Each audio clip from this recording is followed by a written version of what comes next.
Okay, next project, I'm taking this faucet off the wall in the apartment kitchen, and the hope was, because these were iron pipes, this would be a threaded fitting here that I could just reverse and point it towards the outside of the house, and these would become the taps to water the garden. I'd have a hot water I probably never use, but I could put the faucet on the outside of the house and then water the plants and stuff.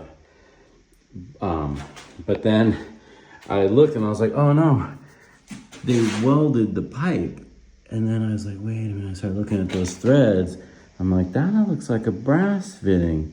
So I scraped the pipe, and sure enough, that's copper. That's just a regular sweat fitting. So somewhere between where the water comes into the bathroom in the apartment, which is definitely an iron pipe, I've seen it with myself, they switched to copper, which is fantastic. When first I saw this and I thought it was iron, I'm like, oh no, I gotta buy a welding torch and it's a whole thing. But this, I could just get a soldering torch and a drill to go through that wall that's for a half-inch, a little bit larger than half-inch diameter copper pipe, a couple copper fittings, and bam, I'm in business.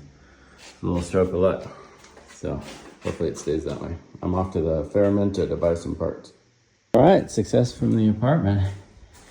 I just turned the cold water on. Hot water has already been tested.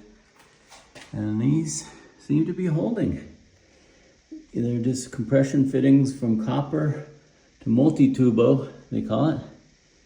And I've had this hot on and pressurized for a couple hours now, and it's not leaking. Well, cold just got turned on, so let's go outside, look at the new faucets. I mean, we don't really need hot for the garden, but I mean, the tube was already there, so might as well, right? But here they are. So, very cool. We can now hook up Kim's hot tub up there. This is gonna be the water source for it at some point. And of course, for water in the garden over there. Okay, I got cement covering all the pipes. And tomorrow I'll be able to mud this whole apartment. And then I can do a second coat of mud the next day, which is Friday. I'll be ready for paint Saturday. I got Mateo coming to paint. He's gonna help me out. I got a little bit of cement on these just to hold the pipes in place, since it's that multi-tubo that's plastic. That's how they do it here. All right, this quits.